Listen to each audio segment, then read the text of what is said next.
जिज्ञासु मित्रों, बहुत बहुत अभिनंदन है आप सभी का दिव्य सृजन में। प्रत्येक दिवस की भांति आज भी हम यहाँ पर लाइव चर्चा के इस कार्यक्रम को शुरू कर रहे हैं।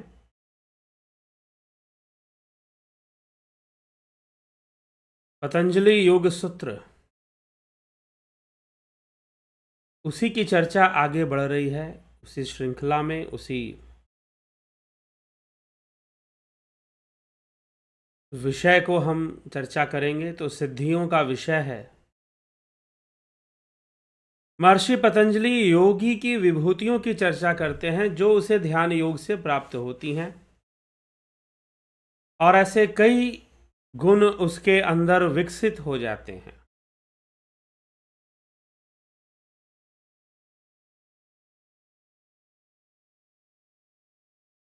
तो योगी अंतर्धान हो सकते हैं, अपने आप को हम अपनी दूसरों की दृष्टि से अलग कर सकते हैं, अपने काया का, अपने रूप का संयम कर कर वह प्रकाश तत्व से अपना संबंध विच्छेद कर कर योगी फिर किसी को दिखाई नहीं देंगे।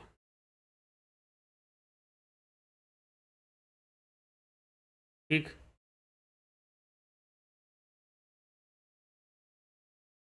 तो ऐसा वर्णन योग सूत्र में यहां पर मिलता है। फिर इसी प्रकार से शब्द के लिए भी कहा गया है। इसी तरह के सूत्रों की चर्चा महर्षि पतंजलि शब्द अर्थात ध्वनि के लिए भी, योगी चाहे तो उसके शब्द सबको ना सुनाई दें, कुछ ही लोगों को सुनाई दें। एतेन शब्दाधंतर हान मुक्तम, इसके द्वारा ही शब्द आदि के अंतर्धान होने की, अर्थात शब्द आदि को दूसरों को इंद्रिय गोचर न होने देने की व्याख्या भी गई। कई सारे शब्द हो सकता है योगी जिसे सुनाना चाहता है उसी को सुनाई देगा और किसी को सुनाई भी ना दे। योगी ऐसा भी कर सकते हैं।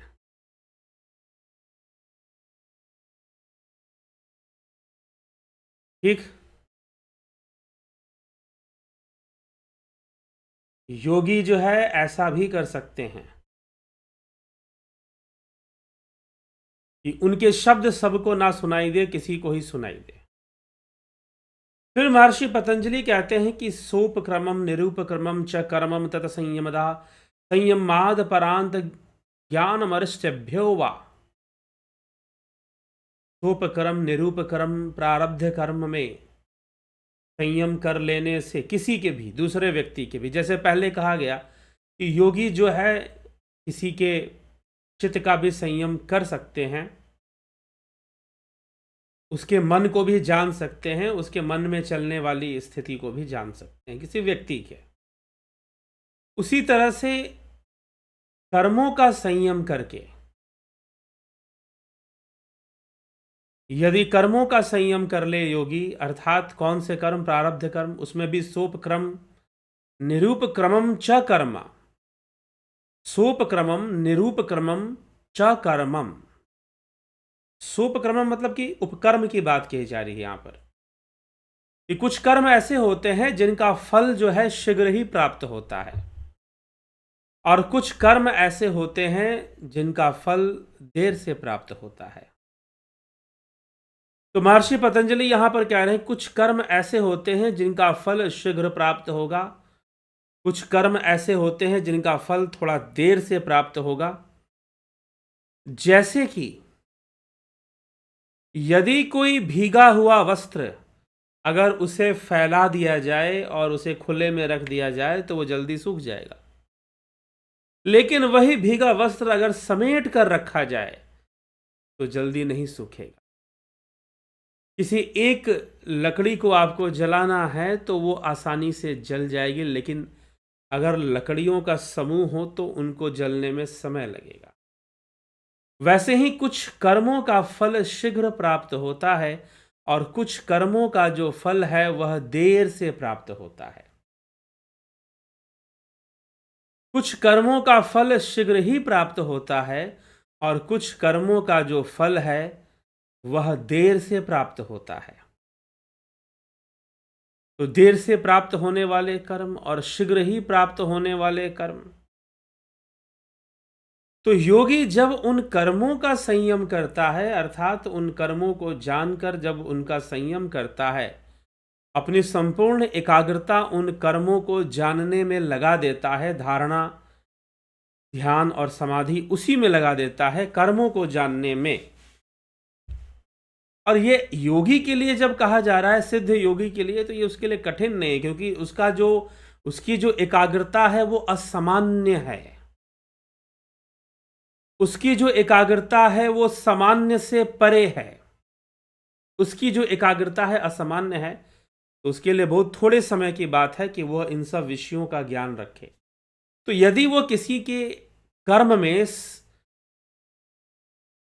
निरूप कर्म और सौप कर्म, अर्थात कि देर से फल देने वाले, जल्दी फल देने वाले जो प्रारब्ध कर्म है, मुख्य रूप से हम कह सकते हैं यहाँ प्रारब्ध कर्म, यदि उनका संयम करता है योगी,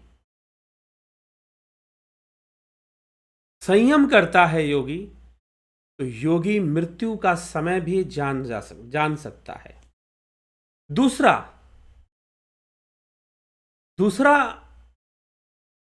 विषय क्या है कि योगी अरिष्ट लक्षणों से भी मृत्यु का समय जाना जा सकता है। बहुत प्रकार के अरिष्ट लक्षण होते हैं, लेकिन किताबी बातों से थोड़ा सा बचना। इस विषय में बहुत सारी किताबें हैं, बहुत सारे प्रवचन हैं, मैं उनमें से बहुत कम व्याख्याकारों का अनुसरण करता हूं, क्योंकि बहुत सारी कॉपी पेस्ट होती हैं और बहुत सारी अपने मन की उपज होती है। लेकिन इस विषय में शास्त्र और दो चीजें हैं, एक तो है शास्त्र क्या कहता है, और दूसरा विषय है आपके अनुभव में क्या आता है, आपके एक्सपीरियंस में क्या आता है, आपके अनुभव में क्या आता है, आपके एक्सपीरियंस में क्या आता है। यह ज्यादा महत्वपूर्ण है कि आप क्या अनुभव कर रहे हैं, आप क्या एक्सपीरियंस कर रहे हैं। तो जो भी आप एक्सपीरियंस कर रहे हैं, जो भी आप अनुभव कर रहे हैं, और जो क्या है, एक तो अनुभव है आपका, और दूसरा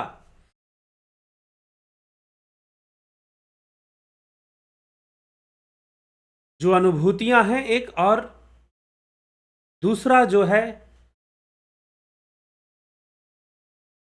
शास्त्र क्या कहते हैं। यह दो बातें हो सकती हैं, और एक दूसरा अनुभव है, और अनुभव भी बिल्कुल प्रत्यक्ष।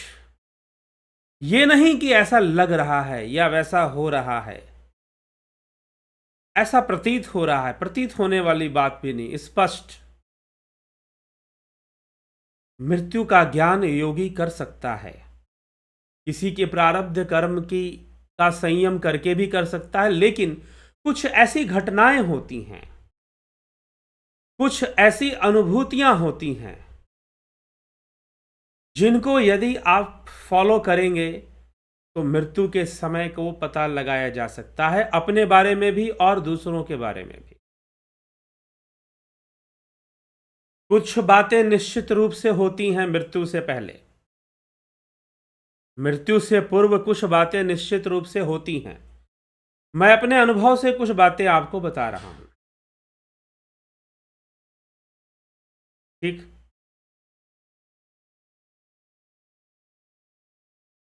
एक बड़ी सामान्य सी घटना है, कई लोगों के जीवन में मैंने देखा, दो चार लोगों के जीवन में मैंने देखा, फिर उसके ऊपर अनुसंधान कर लिया, और ऐसे कई लोगों से मिलने की कोशिश मैंने स्वयं की, जो मृत्यु को प्राप्त हो सकते हैं, जिनके बारे में पता चला कि एक्सीडेंट हो गया है, बहुत मरणासन की स्थिति में है, मरने वाले हैं। तो कैसे भी करके मैं हॉस्पिटल में चला जाता था, उनसे मिल लिया करता था कि भाई मरने से पहले एक बार मिलूं, जाकर उस व्यक्ति से अगर संभव हो सके तो बात करूं, ठीक। ऐसा भी मैंने किया, ऐसे लोगों से जाकर कई बार मिला, और ऐसे लोगों से भी मिला जिनका कोई मृत्यु का सिम्टम, मेडिकल सिम्टम नहीं था, मरने का कोई संकेत बाहर से नहीं था, लेकिन उन्होंने उनसे मिला और वो मुझे कुछ बातें बताने लगे। उनकी कोई छोटी मोटी समस्या थी, वो मुझे कुछ बातें बताए और उन बातों से मुझे हल्का सा डाउट हुआ कि भाई ये सिंबल जो संकेत है ठीक नहीं है। और ऐसा भी नहीं कि ये इन संकेतों को मैंने पकड़ना कोई अचानक से शुरू कर दिया, जी नहीं। ऐसे लोग मिले मुझे जिनकी ऐसी कुछ अनुभूतियां थीं और वो मृत्यु को प्राप्त हो गए कुछ ही दिनों में। ठीक, कुछ ही दिनों में वो मृत्यु को प्राप्त हो गए। तो ये संकेत मिलते हैं, मैं वो संकेत आज आपको बताऊंगा। कोई बहुत बड़ी चीज नहीं है, बताया जा सकता है, लेकिन यह अरिष्ट संकेत है। यह कहीं पर विस्तार से कहीं किताबों में लिखा हो ऐसा तो नहीं है, लेकिन मैंने ऐसा साफ रूप से ऐसा देखा है और ऐसे कई लोगों के जीवन में देखा है। कुछ ऐसे लोग जिनकी मृत्यु बिल्कुल निश्चित तौर पे होनी ही थी कि भाई ये जिंदा नहीं रहेंगे, और मैं उनसे मिलकर गया। उनके परिवार वाले सारे डॉक्टर के पास घूमकर उनको किसी ने कहा कि आप अगर कुछ मार्गदर्शन कर सकते हैं इस विषय में तो बताइए। मैं मिला, उनसे बातें किया, तो एक कॉमन चीज है, एक बहुत ही कॉमन बात है। हालांकि मुझे कई लोग फोन करते हैं, अभी पीछे मुझे लगता है कि माता जी ने एक फ़ोन किया था मुझको, और फ़ोन कर कर उन्होंने अपने पति की मृत्यु के बारे में कुछ दिन पहले की बात है बताई थी। शायद वो पंजाब से हैं या देहरादून से हैं, ऐसे कहीं से हैं वो। किसी के का मैं नाम यहाँ पर वो नहीं लूँगा, लेकिन ऐसे कई लोगों से मैं मिल चुका हूँ, कई लोग अपने अनुभव शेयर कर चुके हैं। लेकिन समान रूप से मैंने कभी किसी को बताया भी नहीं कि ये घटना ऐसे घटती है, लेकिन सामूहिक रूप से, क्योंकि मैं किसी व्यक्ति को नहीं बता रहा हूं तो किसी को डराने वाली बात भी नहीं है, लेकिन मैं फिर भी आपको बता रहा हूं कि ऐसा होता है। ये मेरा अनुभव है, अपना एक्सपीरियंस, और एक्सपेरिमेंट भी है साथ में।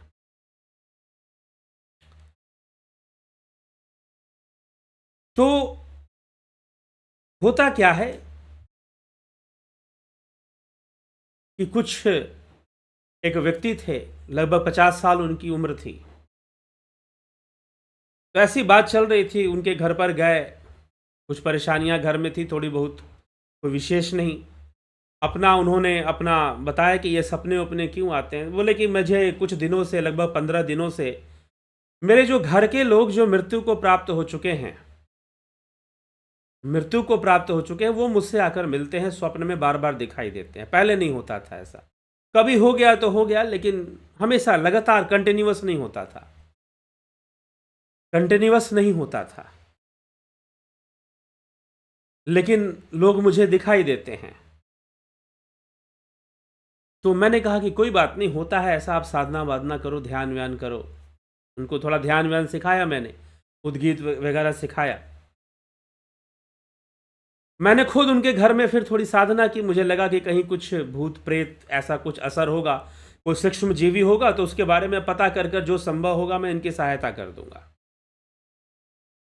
कई बार मैं अपनी इच्छा शक्ति मात्र से ऐसी सूक्ष्म जीवियों से मिलना जुलना कर पाता हूं, लेकिन मैं प्रयास नहीं करता, कोई निजी प्रयास नहीं करता। पहले करता था, बिल्कुल बंद कर दिया। तो अब क्या है कि बैठे तो कुछ नहीं दिखा मुझे, बहुत दूरी पर कुछ दिखाई दिया।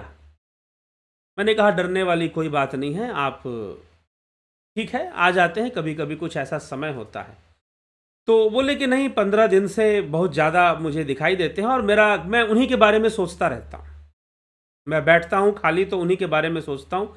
मेरे परिवार के लोग, मेरे माता पिता भी उसमें हैं, और भी लोग हैं जिनकी मृत्यु हुई, वो मुझे दिखाई देते हैं। और कभी कोई कुछ खाने के लिए लेकर आता है, कभी कुछ डराता है, कभी कुछ बोलता है, बातचीत करता है। ऐसी घटनाएं मेरे जीवन में लगातार घट रही हैं। और मेरी उनसे मुलाकात हुई, और लगभग 1 हफ्ते बाद उनकी मृत्यु हो गई थी। मृत्यु ठीक है, किसी मृत्यु का तो कोई ना कोई मेडिकल रीजन बनेगा जब आदमी मरेगा तो, लेकिन मरने के पहले कोई मेडिकल रीजन नहीं था। हाँ, एक बात थी कि उनको अपने ही घर के मरे हुए लोग दिखाई देते थे, स्वप्न में आकर डेली मिलते थे। लगभग 15 दिन से चल रहा था ये। ये आप एक सिम्टम जान लीजिए। ऐसी घटना मृत्यु के पूर्व होती। हाँ, अगर आपके घर के मृत जो पितर हैं या जो मर गए हैं, जो आपके पिता हों, दादा हों, माता हों, या कोई भाई बहन में से कोई जिनकी मृत्यु हो गई है, यदि कभी आपके स्वप्न में आ गए, कभी कभी अगर स्वप्न में आ गए तो ठीक है, नो प्रॉब्लम। अगर कभी आ गए तो एक बार दिखाई दिए, दो बार दिखाई दिए, लेकिन अगर डेली कंटिन्यूअस लगातार एक हफ्ते तक दिखाई देते हैं और वो चीज नहीं रुकती है, फिर कुछ उपाय करने पर भी नहीं रुकती है, तो समझिए कि यह मृत्यु का काल हो सकता है। हाँ, ठीक है, क्या उसका समाधान भी हो सकता है? समाधान कुछ परिस्थितियों में हो भी सकता है, कुछ परिस्थितियों में समाधान हो भी सकता है। तो यदि अगर अपने ही घर के लोग, मरे हुए लोग आकर आपसे मिल रहे हैं और डेली ऐसा हो रहा है, यहां तक कि आप रात को सोते हो तो भी, दिन में सो जाते हो तो भी। एक भाई साहब को कैंसर था, उनकी मृत्यु मात्र 35 साल की उम्र में होगी। बहुत दुखद घटना है यह उनके परिवार के लिए। गले का कैंसर था, ऑपरेशंस कई हो चुके थे, कैंसर ठीक हुआ, फिर दोबारा आ गया, लेकिन बच गए, लेकिन अंत में फिर कैंसर तो कैंसर ही था। और डॉक्टर ने कहा कि देखिए, पहले भी ये बच गए थे, ठीक हो गए थे, हो सकता है कि फिर से ठीक हो जाए, लेकिन हमारे मेडिकल साइंस में अब ऐसा कुछ नहीं है कि जो इस कैंसर को ठीक कर सके। डॉक्टर ने अपना हाथ खड़े कर दिए, डॉक्टर ने जवाब दे दिया। उस भले मानस से मैं मिलने के लिए गया, उनके सामने बैठा, लगभग आधे घंटे तक उनके कमरे में मैं बैठा। कुछ देर के लिए मैंने कमरा बंद भी कर लिया। उन्होंने कहा कि पहले भी एक बार मेरी स्थिति ऐसी बनी थी कि जैसे कि मैं मर जाऊंगा, लेकिन तब मेरे साथ मैंने उनसे पूछा कि भाई, आपको स्वप्न में कुछ आता है, दिखाई देता है? अब ये सारी बातें बताते हुए भी मुझे थोड़ा सा, ठीक है, एक कुछ महसूस होना शुरू हो जाता है। तो जो है उन व्यक्ति से, उन महाशय से मैंने पूछा कि आपको कुछ स्वप्न में दिखता है? उन्होंने कहा कि मुझे स्वप्न में भी दिखता है और ऐसे खुली आंखों से भी दिखता है। मैंने कहा क्या दिखाई देता है भाई? उन्होंने कहा कि मेरे घर के जो लोग मर चुके हैं, मेरे दादाजी, माता पिता उनके जिंदा थे, मेरे दादाजी दादी हैं, और मेरी एक सिस्टर की डेथ हो गई थी पहले, बड़ी बहन की, वो हैं, और भी कुछ लोग हैं, वो मुझसे आकर मिलते, यहां तक कि खुली आंखों से मुझे सामने खड़े दिखाई देते हैं। उन्होंने कहा कि आप मेरे साथ कमरे में बैठे हो और वो मुझे सामने कोने में खड़े दिखाई दे रहे हैं। आप भी बैठे हुए हो और सामने वो मुझे दिखाई भी दे रहे हैं, वो भी मुझे दिख रहे हैं कि वो खड़े हैं सामने। तो इस तरह की घटनाएं, इस तरह के संकेत भी मिलते हैं मृत्यु के समय, मृत्यु से पहले। बोले कि मैं पहले भी मरने वाला था, लेकिन मुझे ये सब नहीं हुआ था। हालांकि हमने उन्हें नहीं बोला कि ये मृत्यु संकेत है, हमने बोला कि नहीं, फिर भी आप जीवन जीने की आशा रखिए, और जब आप पहले भी बच चुके हैं तो अभी भी बच जाएंगे। अब यहाँ पर मैं यूट्यूब पर किसी खास व्यक्ति के सामने तो नहीं बैठा हुआ, आप लोग के सामूहिक रूप से चर्चा चल रही है। इस तरह के एक्सपीरियंसेस आते हैं बिफोर डेथ, और हो सकता है कि कोई बीमारी ना हो। एक भाई साहब ऐसे ही, उनको कोई बीमारी नहीं, बस उनके साथ एक घटना घट रही थी। वो क्या थी कि उनको नींद नहीं आती थी। हालांकि वो पहले थोड़ा सा ड्रग एडिक्ट रहे थे, ड्रग एडिक्ट कोई बहुत हाई ड्रग नहीं, ड्रिंक वगैरह करने का एडिक्ट रहे थे, छोड़ दिया था उन्होंने। फिर वो जो है, उनके साथ क्या घट, उन्हें नींद आनी बंद हो गई, 3-4 दिन हो गए सोए नहीं थे। तो उनसे मिला तो वो ऐसे अजीब सी बातें करते थे, बोलते थे। उनके कुछ फ्रेंड थे, उनमें कुछ एक फ्रेंड थे, चौधरी जी थे, एक का नाम राकेश जी था, कुछ ऐसे 2-4 नाम थे। वो बोलते कह रहे, देखो वो चौधरी जी गेट पर आकर खड़े हैं, जाओ दरवाजा, अपनी पत्नी को बोलते जाओ, जाते तो वहाँ कोई नहीं। बोले कि मैं यहाँ खुली आंखों से देख रहा हूँ, वो खड़े हैं गेट पर और पिंक कलर का कुर्ता पहने हुए हैं। और उन्होंने नाम लिए अपने मित्रों के, अपने रिश्तेदारों के कि ये व्यक्ति आया है और इस रंग का कपड़ा पहनकर आया है और इतने टाइम पर मैंने उनको देखा है वो दरवाजे पे खड़े, और वो आए थे, तुमने दरवाजा नहीं खोला, तुमने उनको चाय नहीं पिलाई, अपनी वाइफ को डांटना। ये उनका, और उम्र ज़्यादा नहीं थी, मात्र 40 ईयर्स, 40 साल की, 40-42 साल की उम्र थी। बैंक, क्षमा करें, नहीं बैंक के नहीं थे वो आपके BSNL के और गवर्नमेंट एम्प्लॉय थे। तो ऐसी उनको ये बोलते, फिर कुछ लोगों को तो मैंने बचाने की कोशिश भी की, कुछ लोगों के लिए कुछ करने की कोशिश की, लेकिन अब मैं जो बताता, मैं कहता कि जगह बदल दो, वहां से हट जाओ। एक भाई साहब को तो कहा कि मेरे साथ आकर 3 दिन रह लो, लेकिन क्या है कि वो संभव नहीं है। अभी मुझे तो छोटी सी प्रॉब्लम है, ऐसा कुछ विजन ही तो बन रहा है ना, बाकी तो मैं फिट हूं। अब ना तो उस व्यक्ति को बता सकते हैं कि भाई तू मरने वाला है,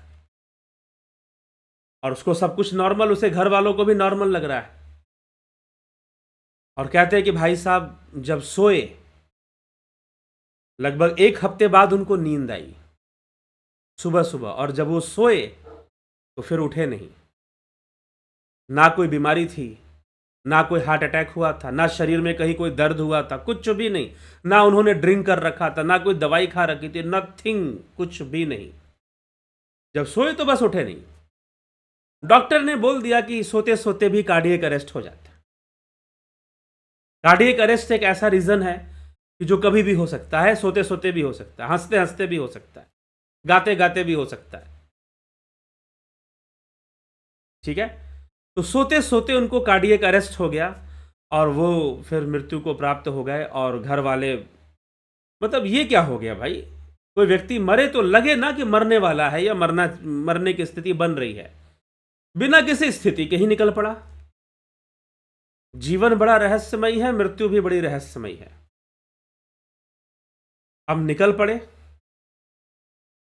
और जब उनकी मृत्यु हुई सुबह सुबह, वो सोए नहीं उठे। उनके पड़ोसी, एक भाई साहब, एक पड़ोस में एक नर्सिंग, उनकी वाइफ नर्स थी, उन्होंने उनको चेक किया तो हार्ट बीट नहीं मिली, पल्स नहीं मिला, ऑक्सीमीटर से चेक किया। लगभग ये 4 साल पहले की बात है, कोरोना टाइम से पहले की। तो उनके पास सारे इक्विपमेंट थे, नहीं तो पहले तो आजकल तो लोग रखने लगे, तब नर्स थी तो उनके पास थे। उन्होंने चेक किया, और चेक किया तो नहीं मिला। तो उन्होंने कहा कि बार डॉक्टर को बुला लीजिए, एम्बुलेंस बुला लीजिए, हॉस्पिटल ले जाना पड़ेगा। एम्बुलेंस बुलाया गया, हॉस्पिटल ले गए, लेकिन वो तो पहले ही, वो अपने बेचारी अपने मुंह से कैसे बोले कि भाई मुझे तो कुछ लग ही नहीं रहा है कि हैं जीवित हैं।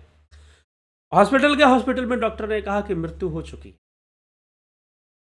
मौत भी बड़ी अजीब सी चीज़ है, कई रूप हैं इसके। ऐसा नहीं कि लोग बीमारियों से ही मरते हैं, समय आ जाए तो कोई भी बहाना बन सकता है, कैसे भी हो सकता है, और नहीं तो सोते सोते ही निकल लो। बहुत सारे ऐसे लोग हैं, बहुत सारे ऐसे लोग हैं जो सोते सोते ही निकल लेते हैं, पता भी नहीं चलता। हाँ ठीक है, वो खबरें नहीं बनती, वो न्यूज़ में नहीं आता, उसके लिए कोई, आपको लगेगा ही नहीं कि घर में तो ऐसा कुछ था ही नहीं, ऐसा कोई माहौल ही नहीं था घर में, ऐसा कैसे अचानक से हो गया। आस पड़ोस वालों को भी पता नहीं चलता है अचानक से कैसे हो गया। ठीक है, तो ऐसी कई समस्याएं होती हैं, ऐसी कई चीज़ें होती हैं। फिर एक बार क्या हुआ कि मैं ऐसे कई लोगों से मिलता और जानबूझकर जाकर मिलता, तो कई लोग बुरा भी मानते, तो फिर मैंने जाना छोड़ दिया, ऐसे लोगों से मिलना बंद कर दिया।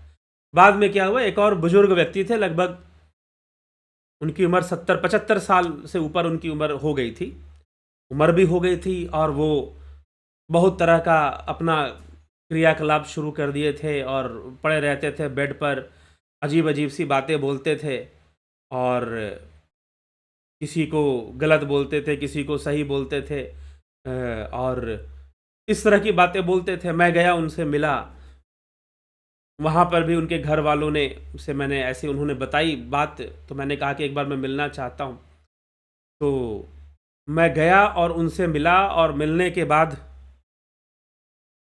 उनके घर वालों ने मुझसे पूछा कि क्या आपको क्या लगता है, क्या इनकी कुंडली तो इनकी है नहीं, लेकिन आप कुछ क्या क्या लगता है आपको, मतलब मिलकर आपको क्या महसूस हुआ।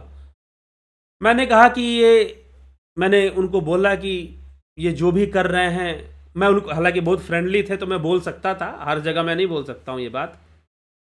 तो मैंने उनको बोला कि सीधा मैंने उनके कान में बोला कि बुढ़ऊ नौटंकी कर रहे हैं और कुछ नहीं कर रहे हैं। बुढ़ऊ जो है नौटंकी कर रहे हैं। और इस बात को 5 साल हो गए, बूढ़े अभी भी जिंदा हैं, अभी तक उनकी मृत्यु नहीं हुई है। ठीक है, मैंने सीधा कहा कि ये नौटंकी कर रहे हैं, रियल सिम्टम्स नहीं है जो भी ये बोल रहे हैं। ठीक है, क्योंकि जो वो पकड़ में आ जाएगा, व्यक्ति की आंखें, वो क्या अनुभव कर रहा है, हालांकि वो कुछ ऐसा बता भी नहीं रहे थे, वो दूसरी तरह का अपने घर वालों को थोड़ा परेशान करने के लिए, थोड़ा अपनी वैल्यू को बढ़ाने के लिए, कई बार घर के लोग ही, घर के सदस्य ऐसा करते हैं। बुजुर्गों में कई बार ऐसा सिंड्रोम देखा गया है, ऐसा साइकोलॉजिकल डिसऑर्डर देखा गया है, क्योंकि उनको लगता है कि भाई अब मेरी कोई ज़रूरत नहीं है, घर वालों को मेरे पेंशन से मतलब है, मैं कहीं जा नहीं सकता हूँ, आ नहीं सकता हूँ, थोड़ा शारीरिक रूप से भी उनको दिक्कत हो जाती है, कई बार न्यूरो प्रॉब्लम्स कई लोगों को हो जाती है, तो इस तरह की समस्याएं आ जाती हैं। तो मैंने सीधा उनको कहा कि अभी ये नौटंकी कर रहे हैं, ऐसा कुछ सीरियस सिम्टम नहीं है। वो डरा रहे हैं घर वालों को कि भाई मैं जल्दी ही मरने वाला हूँ। ठीक है, तो ऐसा भी हो जाता है। तो कहने का मतलब कि ऐसी चीज़ें सामने आती हैं, और अगर कंटिन्यूअस आती हैं, लगातार आती हैं, और खुली आंखों से कुछ चीज़ें दिखनी शुरू हो जाती हैं, ऐसा भी हो जाता है, तो यह अरिष्ट चिन्ह है, यह अरिष्ट चिन्ह है, यह डायरेक्ट सिंबल है, डायरेक्ट, यह एक सिचुएशन है। और अभी पीछे किसी ने मुझे फ़ोन किया था, उन्होंने कहा कि हमारे घर में हमारे एक भाई साहब थे, उनकी मृत्यु हो गई थी, और वो कभी कभी स्वप्न में आते हैं, और जब भी वो स्वप्न में दिखाई देते हैं तो किसी न किसी की मृत्यु होती है घर में। वो आते हैं और बड़े अजीब से दिखाई देते हैं, कई बार एक दिन दिखाई देते हैं, कई बार 2-3 दिन लगातार दिखाई देते हैं। और वो जब भी दिखाई देते हैं, उनका जब भी हमें दर्शन होता है, स्वप्न में आ जाएं, और कई बार ज़्यादातर, वो उन्होंने कहा कि ज़्यादातर ऐसा होता है कि दिन में सोते हुए आ जाते हैं, और अगर वो दिन में हमें दिखाई दे दे तो पक्का घर में किसी ना किसी की मृत्यु हो जाती है। और ऐसे कई घर हैं जिनमें ऐसी घटनाएं घटती हैं, एक नहीं है, कई घर हैं जिनमें ऐसी घटनाएं घटती हैं कि उनके कोई भाई हैं या उनके थे, वो स्वप्न में आ जाते हैं, और फिर घर में पक्का किसी न किसी की मृत्यु हो जाती है। और ऐसे भी नहीं कि वो कोई ऐसे लोग हों जो कम पढ़े लिखे हों, बहुत पढ़े लिखे लोग हैं, बहुत एजुकेटेड लोग हैं। तो मेडिकल सिम्टम से हटकर, बायोलॉजिकल सिम्टम से हटकर, डेथ के बहुत सारे सिम्टम्स दूसरे भी होते हैं, दूसरी भी कई चीज़ें होती हैं। हाँ, अब हम थोड़े से और इस पर नीचे लेवल पर चले जाएं तो कुछ ऐसे सिम्टम्स होते हैं जो सब पे लागू होते हैं और सब पे नहीं लागू होते हैं। लेकिन एक सिम्टम जो मैंने अभी आपको बताया, कि आपके ही घर के मृत लोग आपको दिखने शुरू हो जाए, यहाँ तक कि जब आप अकेले कमरे में रहो तो खुली आंखों से दिखने शुरू हो जाए, यहाँ तक कि आपको, तो आप समझिए कि आप बहुत ही स्लो गति से, धीमे धीमे धीमे धीमे आप मृत्यु को प्राप्त हो रहे हैं। मृत्यु कोई अचानक से घटने वाली घटना नहीं है, ध्यान रखना। यह जो जीव है, एक अवस्था को छोड़कर दूसरी अवस्था में चली जाती है। मृत्यु एक संक्रांति है, मृत्यु एक ट्रांजिट है, ठीक ना। मृत्यु जो है एक ट्रांजिट है, मृत्यु एक संक्रांति है, एक मतलब कि एक क्रांति काल है, एक बदलाव है, जहां पर जीव अपने इस जागृत अवस्था से उस सूक्ष्म अवस्था की ओर निकल जाता है, और वो जा रहा होता है, वो प्रोसेस में होता है, इसीलिए उसको ऐसी चीजें दिखाई देनी शुरू हो जाती हैं। वो अंडर प्रोसेस होता है, भले उसके अंदर फिजिकल सिम्टम ना आ रहा हो, बाहर से कोई सिम्टम ना आ रहा हो।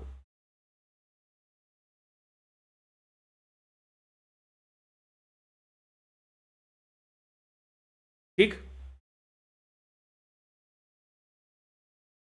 बाहर से कोई भले सिम्टम ना आ रहा हो, लेकिन बहुत तरह के उनको दर्शन होना शुरू हो जाता है, दिखना। और दूसरी बात, कई लोगों को ये पता चल जाता है कि मैं मरने वाला हूं, मेरी मृत्यु होने वाली है, मुझे ऐसी चीजें अब दिख रही हैं, अब इस देह में से निकल कर किसी और लोक में मुझे रहना है। इस देह से निकलकर किसी और लोक में मुझे गमन करना है, किसी और लोक में मुझे यात्रा करनी है, ये उनको पता चल जाता है, ये उनको एकदम कंफर्म हो जाते हैं वो 100%। मुझे ऐसे भी लोगों को मैं मिला जो 100% एकदम कंफर्म कि मैं मरने वाला हूं, जबकि उनको कोई बीमारी नहीं है, उनको कोई सिम्टम नहीं है, वो सुसाइड भी नहीं करने वाले हैं, लेकिन उनको कंफर्म हो जाता है कि हाँ बस कुछ दिन हैं, 1 महीना ज़्यादा से ज़्यादा, और मुझे अब शरीर छोड़कर जाना है। ऐसी भी स्थिति पैदा हो जाती है। ठीक है, तो ऐसी अनुभूतियों से भी कई लोग गुजरते हैं, तो वो अपने बारे में कंफर्म हो जाते हैं कि ऐसी जो ये चीज़ें मुझे दिखाई दे रही हैं, ये एक रास्ता है, एक पैसेज है, एक पाथ है जिससे कि मुझे निकलना है। वो इस तरह से इस बात को समझते हैं, वो इस तरह से नहीं कि मुझे मेरा बहुत नुकसान होना है, मैं शरीर छोड़ने वाला हूं, नहीं, मुझे एक रास्ते से निकलना है, गुजरना है मुझे, ठीक ना, मुझे गुजरना है उस रास्ते से, और निकलूंगा मैं तो फिर ये दुनिया नहीं रहेगी, कोई दूसरी दुनिया शुरू हो जाएगी, मैं उसमें चला जाऊंगा। ये सारी बातें उनको पता होती है, और ये बहुत कॉमन सी बात है। कई लोगों को ऐसे एक्सपीरियंसेस आनी शुरू हो जाती हैं, कई तरह की अनुभूतियां आनी शुरू हो जाती हैं, और कई बार मृत्यु से पूर्व व्यक्ति की सारी संसारिक आसक्तियां उसके पीछे पड़ जाती हैं। बहुत ज़्यादा खाने पीने का शौक बढ़ जाता है, बहुत ज़्यादा पहनने का और सांसारिक सुखों का शौक बढ़ जाता है। ऐसा भी असामान्य रूप से बढ़ेगा, पागल के तरह व्यक्ति स्वादिष्ट खाने के लिए भागेगा, तो कई बार वह भी मृत्यु का संकेत माना जाता है। लेकिन जो एकदम पुख्ती बात है वो ये है कि ऐसी चीज़ों का बार बार डेली लगातार आना, ये नहीं कहता कि कभी हफ्ते में एक बार आ गया, महीने में कभी 1-2 बार दिख गया, नहीं, लगातार कंटिन्यूअस उनको ऐसे एक्सपीरियंसेस आनी शुरू हो जाती हैं। उनको अपने ही घर के मरे हुए लोग दिखाई देने शुरू हो जाते हैं, इस तरह के एक्सपीरियंसेस शुरू हो जाते हैं, और दूसरे ऐसा लगेगा जैसे भविष्य को वो देख रहे हों। और कई बार ऐसा भी हुआ है कि जो मरने वाले जो लोग होते हैं ना, भविष्य बताकर जाते हैं, फ्यूचर में भी देख लेते हैं वो लोग, उनको ऐसी दृष्टि हो जाती है, और वो घटनाएं घट भी जाती हैं। जो जीवित रहते हैं वो देखते हैं कि हाँ ये घटना घटी, मरने से पहले जो वो बोलकर गए थे। ठीक है, तो ये सारी बातें हैं। यहां तक कि जानवरों में मैं बता दूं, पशुओं में एक सिम्टम आता है, कुत्ते पाल रखे हो तो ध्यान रखना, क्या आपका कुत्ता ऐसे ही बिना किसी को देखे भौंक रहा है? कभी कभी ऐसा करता है तो बात अलग, अगर लगातार ऐसा कर रहा है, डेली ऐसा कर रहा है कि बेकार में भौंकना शुरू कर दे, बेकार में ही जो हवा में ही पता नहीं किसको देख रहा है और भौंक रहा है, तो समझिए कि वो कुछ दिनों का मेहमान हो सकता है। अगर डेली ऐसा लगातार वो ये कर रहा है, तो कभी कभी करता है तो बात अलग। ठीक है, ऐसी बहुत सारी बातें होती हैं, ये मनोवैज्ञानिक चीज़ें हैं। आजकल के जो साइकोलॉजिस्ट या साइकेट्रिस्ट हैं, इसको इग्नोर करने की कोशिश करते हैं, और जब इग्नोर करने से कई बार जो चीज़ें आती, इसलिए साइकोलॉजी के फील्ड में अभी भी बहुत सारी जो बातें हैं वो रिसर्च की अभी भी बनी हुई है। क्यों बनी हुई हैं? क्योंकि एक जो साइंटिफिक ब्लाइंडनेस है, एक जो मॉडर्न सेप्टिकल आउटलुक, स्वामी विवेकानंद जी ने कहा कि जो वर्तमान जो युग आने वाला है वो एक मॉडर्न अंधविश्वास का आएगा, मॉडर्न सेप्टिकल आउटलुक, आधुनिक अंधविश्वास,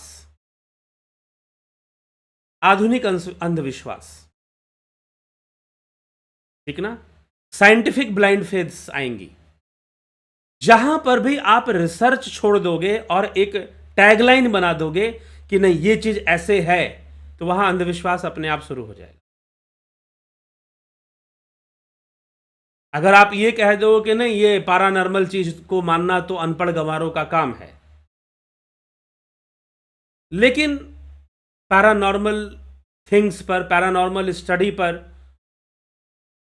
बहुत बड़े बड़े वैज्ञानिकों ने काम किया है। सर विलियम क्रूक ने काम किया है, father of American psychology William James ने काम किया है, सर विलियम क्रुक इंग्लैंड के फिजिसिस्ट थे, जिन्होंने कैथोड रे ट्यूब बनाई थी। सीआरटी ट्यूब उन्होंने इन्वेंट की थी। ईएमएफ रीडर भी उन्होंने ही बनाया था, इलेक्ट्रोमैग्नेटिक फील्ड रीडर। ये सब चीज़ें उन्होंने इन्वेंट की थी। बहुत बड़ा काम किया था उन्होंने, सर विलियम क्रुक ने। और साथ में उनका एक और रिसर्च था, पैरानॉर्मल रिसर्च।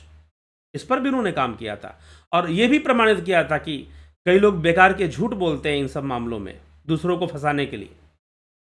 लेकिन ऐसी चीजें होती हैं। पहले वह भी मानते थे कि ये झूठी बेकार की बातें हैं, और जहां पर भी उनको ऐसी बातें सुनाई देती कि यहां पर भूत प्रेत रहता है इंग्लैंड के अंदर, उस समय कहते कि इंग्लैंड के गली गली में ऐसी घटनाएं घटती थी,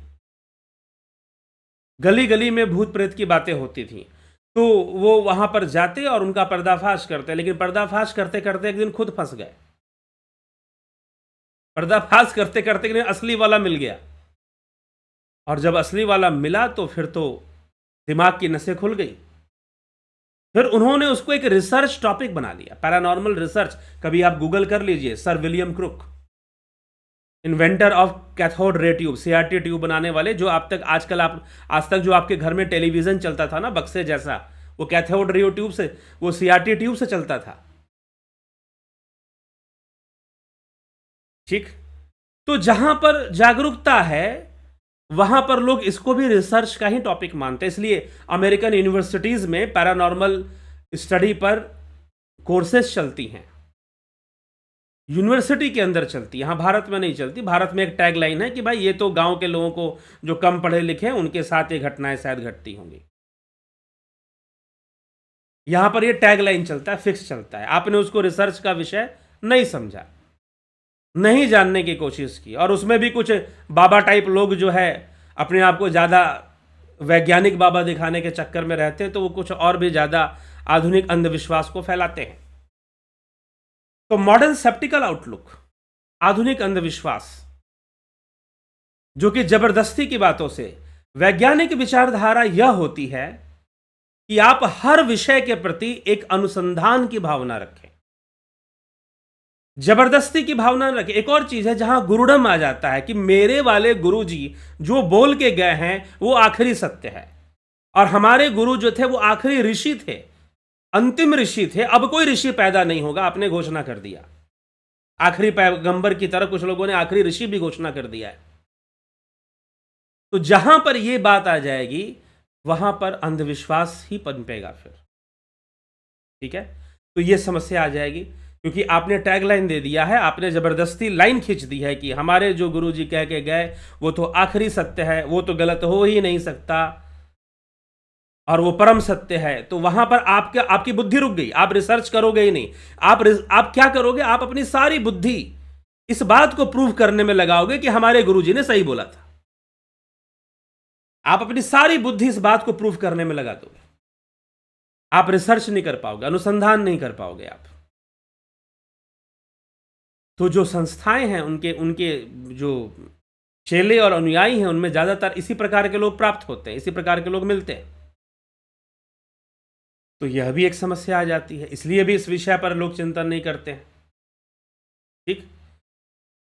तो इसीलिए भावना हमें दूसरे तरह से रखनी चाहिए, जैसा कि सर विलियम क्रुक ने समझा कि इस पर भी रिसर्च होना चाहिए और इसकी भी सच्चाई सामने आनी चाहिए। वो उनके थ्योरी में मिलती है। उन्होंने अपनी पूरी थ्योरी दी, बहुत सारी बातें दी, और जो है बहुत सारे वैज्ञानिक हुए जिन्होंने बहुत सारी बातें बताई। लेकिन जब आप साइंस पढ़ोगे तो वो बातें, अब जैसे कि आप फिजिक्स पढ़ोगे तो जो लोग फिजिक्स पढ़ते हैं वो विलियम क्रुक को पढ़ते हैं, लेकिन विलियम क्रुक ने पैरानॉर्मल स्टडी भी की थी और पैरानॉर्मल थ्योरी भी दी थी। ये आपको कोई कॉलेज या कोई वो नहीं पढ़ाएगा। वैसे ही अभी फिलॉसफी का कोर्स चल रहा है। अब कई लोग रेने डेकार्टेस कार्टेशियन थ्योरम को मैथ्स में पढ़ते हैं, कई लोग पाइथागोरियन थ्योरम को मैथ्स में पढ़ते हैं, लेकिन कितने लोगों को पता है कि पाइथागोरस ने पुनर्जन्म का सिद्धांत भी बताया था, थ्रू मैथमेटिक्स बताया था। उसने मैथमेटिकल कैलकुलेशन को समझते हुए कहा था कि पूर्व जन्म भी होता ही है, ट्रांसमाइग्रेशन ऑफ सोल। ये एक थ्योरी थी, पाइथागोरस की थी, और इसका बेस भी मैथमेटिक्स था। अब एक बात बताओ, पुनर्जन्म और मैथमेटिक्स क्या संबंध है भाई? पुनर्जन्म और मैथमेटिक्स, इन दोनों का संबंध स्थापित किया था पाइथागोरस ने। प्री सोक्रेटिक फिलोसोफर था पाइथागोरस। ठीक है। तो लेकिन कार्टेशियन थ्योरी आती है, मैथ्स आपने साइंस पढ़ा, लेकिन वही वैज्ञानिकों ने कई क्षेत्र में अपना अनुसंधान करते हुए दूसरी कई बातें भी बताई हैं, दार्शनिक बातें बताई हैं, सूक्ष्म मनोवैज्ञानिक बातें बताई हैं। उनको नहीं पढ़ा जाता, ना पढ़ाया जाता, ना उनका प्रचार होता है। अब विलियम क्रुक का जो पैरानॉर्मल रिसर्च है, इसके बारे में कहां कौन पढ़ाता है? कौन आपको बताता है कि विलियम क्रुक ने एक पैरानॉर्मल रिसर्च भी किया था? हाँ, कैथोड रे ट्यूब आपको फिजिक्स की क्लास में मिल जाएगा कि विलियम क्रुक ने कैथोड रे ट्यूब डेवलप किया था।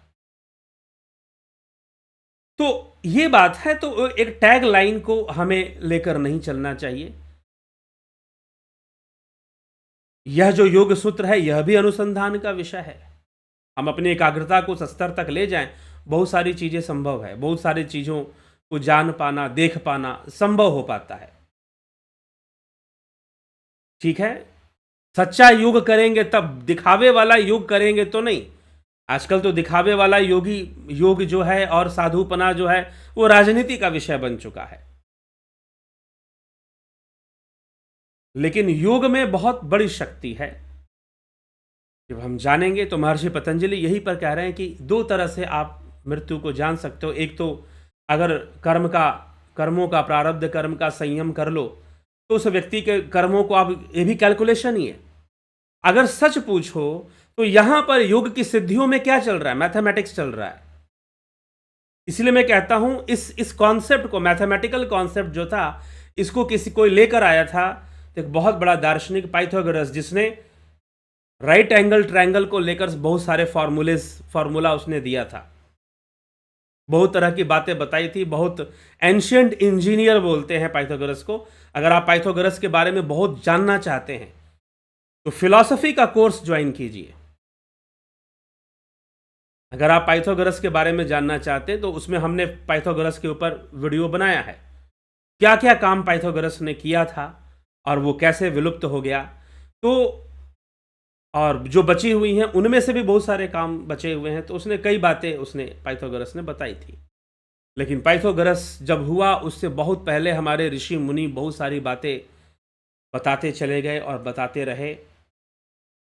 तो बहुत सारी बातें हमारे शास्त्रों में मिल जाती हैं। यह जो योग भी है, यह भी एक मैथमेटिकल, एक कैलकुलेशन में चीज़ें आगे बढ़ती हैं। अचानक से नहीं बढ़ जाती, कैलकुलेशन में चीज़ें आगे बढ़ती हैं। हाँ, लेकिन अब कैलकुलेशन को पकड़ना, हम अगर इसी दुनिया में पकड़ेंगे तो उसमें गलतियां भी हो सकती हैं। क्या गलतियां हो सकती हैं?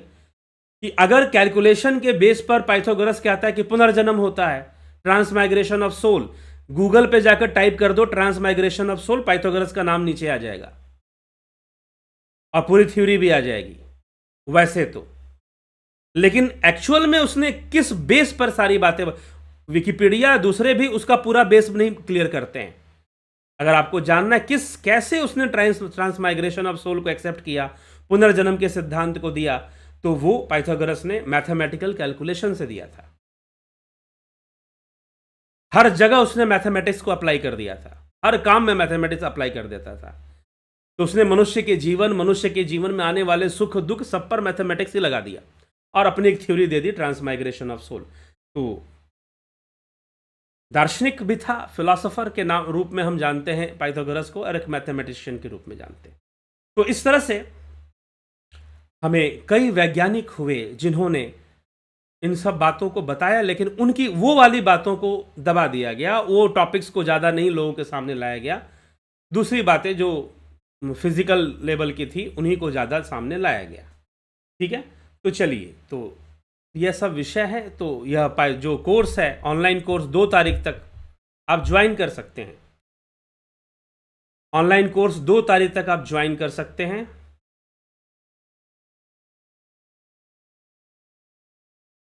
फिलॉसफी का और सनातन धर्म दर्शन, इसका जो कोर्स है, आप 2 तारीख तक इस कोर्स को भी ज्वाइन कर सकते हैं। तो ये फिलॉसफी का ऑनलाइन कोर्स बहुत इंटरेस्टिंग रहने वाला ये कोर्स है, आप ज़रूर इसका लाभ उठाइए, ज़रूर इसका आनंद उठाइए।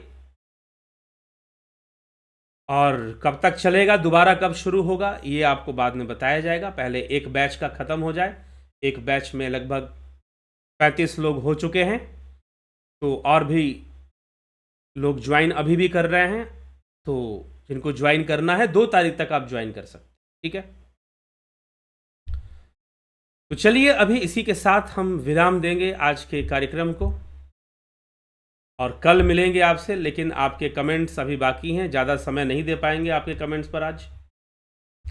जगत नारायण जी बहुत अभिनंदन है, नवज्योतिनाथ जी, अमन कक्कर जी, सविता नायक जी, अजीत अपराजित जी, विक्रम सिंह जी, राजू पाल जी, लखिंद्र राम, शंकर प्रसाद, अर्जन भाई चौहान, सृजनी महंता, अवधेश कुमार, अशोक गोयल, विंदेश्वरी मिश्रा, शिखर शर्मा, धन्यवाद भारत, रूपलाल विश्वकर्मा, श्वेता राय सिन्हा, विनोद के सूद, विष्णुचंद्र मौर्य, काशीनाथ, सुहास राणे, नवजोत नाथ, AK त्यागी, रामविलास जी, अनिल कुमार जी, धनराज सिंह जी, कमलेश खैरनर, नीतीश सिन्हा, बांधु डाफ, राम निवास मीना, मधुकर पलिवाल, रुपेश सिंह जी बहुत अभिनंदन है, घनश्याम सरोदे, प्रियम्बदा गुप्ता, कनौजिया, कनाई कुमार, बीकू कुचाड़िया, उषा श्रीवास्तव जी, रतन सिंह जी, सुप्रीत गुरुदेव, हाँ ठीक है, सुप्रीत जी, केशव सिंह सूर्यवंशी, विकासानंद शर्मा जी बहुत अभिनंदन है, नरसाराम,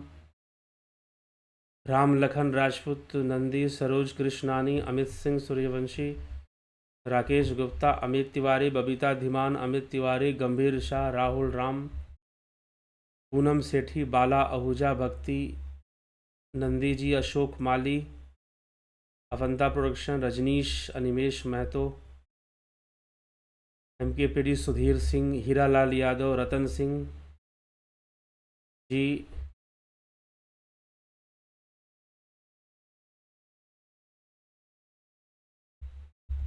जयेश शाह, राजेश भाई, विजय बाला, JP गुज्जर, सुप्रीत, AK भट्ट, गोपाल वाजपेयी, होमेंद्र विश्वकर्मा, विनोद कुमार शर्मा, होमेंद्र, क्रीड शाह, सोमनाथ सिंधे, जितेंद्र पांडे, बाला आहूजा, भक्ति, सीताराम माली, अमित शर्मा, नंदी, कहत हनुमान जय श्री राम, ठीक है जी, कहत हनुमान जय श्री राम। तो चलिए अब इसी के साथ जो है हम विराम देंगे। कमेंट्स आपके मैंने नहीं पढ़े क्योंकि समय की कमी के कारण। छठ महापर्व की आप सबको बहुत शुभकामनाएं। और एक और बात, ऐसा भी कई बार होता है कि व्यक्ति आपको ना बताए अपनी अनुभूतियां, वो कर रहा हो अनुभव लेकिन उसे खुद नहीं पता होता कि यह मृत्यु का संकेत है, वो ना भी बताए। मैंने कुछ लोगों से पूछा, जैसे कि मैंने आपको बताया कि भाई साहब को कैंसर था और उन्होंने ऐसी अनुभूतियों के बारे में बताया, तो जबकि मात्र 35 साल की उम्र थी, 35 ईयर्स, ओनली 35 ईयर्स। उसने कहा कि मुझे घर के मरे हुए सारे लोग सामने खड़े दिखाई दे रहे हैं, इस समय भी दिख रहे हैं। तो इस तरह से जो वो बोला कि आपने हमें बताया या सबको बताते हैं आप, उन्होंने कहा कि नहीं, आपने मुझसे पूछा, आपने मुझसे ऐसी बातें पूछी कि क्या ऐसी अनुभूतियां आपको होती हैं, तो मैं आपको बता रहा हूं, नहीं तो मैं घर में सबको नहीं बताता। हो सकता है घर के लोग परेशान हो इससे, तो इसलिए मैं नहीं भी बताता हूं। तो मैंने आपको बता दिया। लेकिन तो ऐसा भी होता है कई बार व्यक्ति नहीं भी बताता है, जरूरी नहीं कि वो अनाउंसमेंट करेगा कि मुझे ऐसा, उसको खुद ही ना पता चलेगा कि भाई कोई एक्सपीरियंस क्यों हो रहा है, ठीक है। और कई बार वो नहीं चाहता कि लोगों को बताएं, ऐसा भी अंदर से ही ऐसी भावना बन जाती है कि नहीं बताना है। लेकिन कोई ऐसा व्यक्ति उससे पूछ दे तो फिर निश्चय ही पता चल जाता। और दूसरी एक वाइब्रेशन होती है सही गलत को पकड़ने की, वो योग साधना से आती है। देखिए जितनी भी मैं बातें बता रहा हूं, इनको भी सही से समझने के लिए या इनकी ऐसी अवस्थाओं की प्राप्ति के लिए या ऐसी सेंसिटिविटी को प्राप्त करने के लिए भी आपको एक अच्छा योगी ध्यान योग साधना एक करना पड़ेगा। ये मैंने यहाँ कुछ बता दिया और उसको सुन लेने मात्र से कोई आप बिल्कुल सही सही गाइड या गेस नहीं कर लोगे। जब तक थोड़ी सी सूक्ष्मता नहीं आएगी अनुभूतियों में, मात्र पढ़ लिख कर नहीं, सूक्ष्मता अनुभूतियों में जब तक सही से नहीं आएगी, तब तक सूक्ष्म चीज़ों को पकड़ पाना, सूक्ष्म चीज़ों को सही तरीके से गैस कर पाना ये सरल नहीं होता, ये सहज नहीं होता। ठीक है, इसीलिए मैंने आपको कई नाम बताए आज, पाइथागोरस का नाम बताया, सर विलियम क्रूक का। मैंने इनके नाम क्यों बताया? मैं स्वामी विवेकानंद जी के भी तो नाम बता सकता था, मैं स्वामी अभेदानंद जी जिनकी एक पुस्तक है मृत्यु के पार, उनका भी नाम बता सकता था। लेकिन यहां पर जो लोग हैं, भारतीयों के अंदर समस्या यही है कि वो अपने जो ज्ञान विरासत में उनके पास है, जो ज्ञान विरासत में उनके पास है और जो खजाना विरासत में उनके पास है, उनको अंग्रेजों ने समझा दिया कि अरे ये तो बेकार की चीजें होती हैं, हम जो दे रहे हैं वो अच्छी असली चीज है। वो कम्युनिस्टों ने समझा दिया, अंग्रेजों ने समझा दिया। कम्युनिस्ट अभी भी लगे हुए हैं, असफल होते हुए भी लगे हुए हैं समझाने में। ठीक है, तो इसीलिए तो जब वो उस खजाने में जाओगे और उसका सही से अनुसंधान करोगे, सही समझकर और जानने की कोशिश करोगे, तो उन शास्त्रों के खजाने में बहुत सारी बातें मिलेंगी, बहुत तरह की चीज़ें मिलेंगी, बहुत तरह के रिसर्च पेपर आपको मिल जाएंगे हमारे शास्त्रों में जो ऋषि मुनियों ने किए हैं, और वो एक प्रोसेस में चले हैं। इसीलिए मैं कहता हूं कि जब आप इंडियन फिलॉसफी को पढ़ते हो, जब आप भारतीय दर्शन को पढ़ते हो, तो आप धर्म का अध्ययन करते हो। लेकिन जब आप पाश्चात्य दर्शन को पढ़ते हो तो आप रिलीजन को स्टडी नहीं करते हो। जब आप फिलॉसफी को पढ़ते हो, वेस्टर्न फिलॉसफी को, तो आप फिलॉसफी को पढ़ते हो, ना कि रिलीजन को पढ़ते हो। तो फिलॉसफी और धर्म इन दोनों की मित्रता है, लेकिन फिलॉसफी और रिलीजन इन दोनों का झगड़ा है। इन दोनों की मित्रता नहीं दिखाई देगी आपको। फिलॉसफी और रिलीजन की मित्रता नहीं मिलेगी आपको, लेकिन फिलॉसफी और धर्म के साथ मित्रता है। तो ये बहुत बड़ा अंतर मिल जाता है, ये बहुत बड़ा डिफरेंस मिलता है भारतीय दर्शन और पाश्चात्य दर्शन में। ठीक है, तो चलिए, ये सब बातें हैं, आप ज्वाइन कर सकते हैं, कोर्सेस लाभ उठा सकते हैं और इन सब विषयों का लाभ उठाकर निश्चय ही इनका जो है आप लाभान्वित होकर अपने ज्ञान की वृद्धि कर सकते हैं। तो जरूर आप ज्ञान की वृद्धि करें। सर्वे भवन्तु सुखिनः, सर्वे सन्तु निरामया, सर्वे भद्राणि पश्यन्तु, मा कश्चित् दुःख भाग् भवेत्। इसी भावना से यह कार्यक्रम किया जाता है। प्रकाश फैले, ज्ञान का प्रकाश फैले, शास्त्रों का प्रकाश फैले, और शास्त्रों का भी प्रकाश कोई जबरदस्ती या कोई अंधविश्वास में ना फैले, सही ढंग से फैले, सही बातें हमें पता चले, सही चीजें हमारे शास्त्रों में जो बताई गई हैं उनका हमें ज्ञान हो। ठीक है, तो जब यह होगा तो निश्चय ही हम ऐसा कर पाएंगे। तो चलिए, इसी के साथ हम आज के इस कार्यक्रम को विराम देते हैं, और कल जो है फिर मिलते हैं 9 बजे लाइव चर्चा में। वो तो रोज मिलते ही रहेंगे, कल भी मिलेंगे। ठीक, तो चलिए, बहुत बहुत आभार आप सभी का। आपको वीडियो अच्छा लगे तो शेयर भी जरूर किया कीजिए।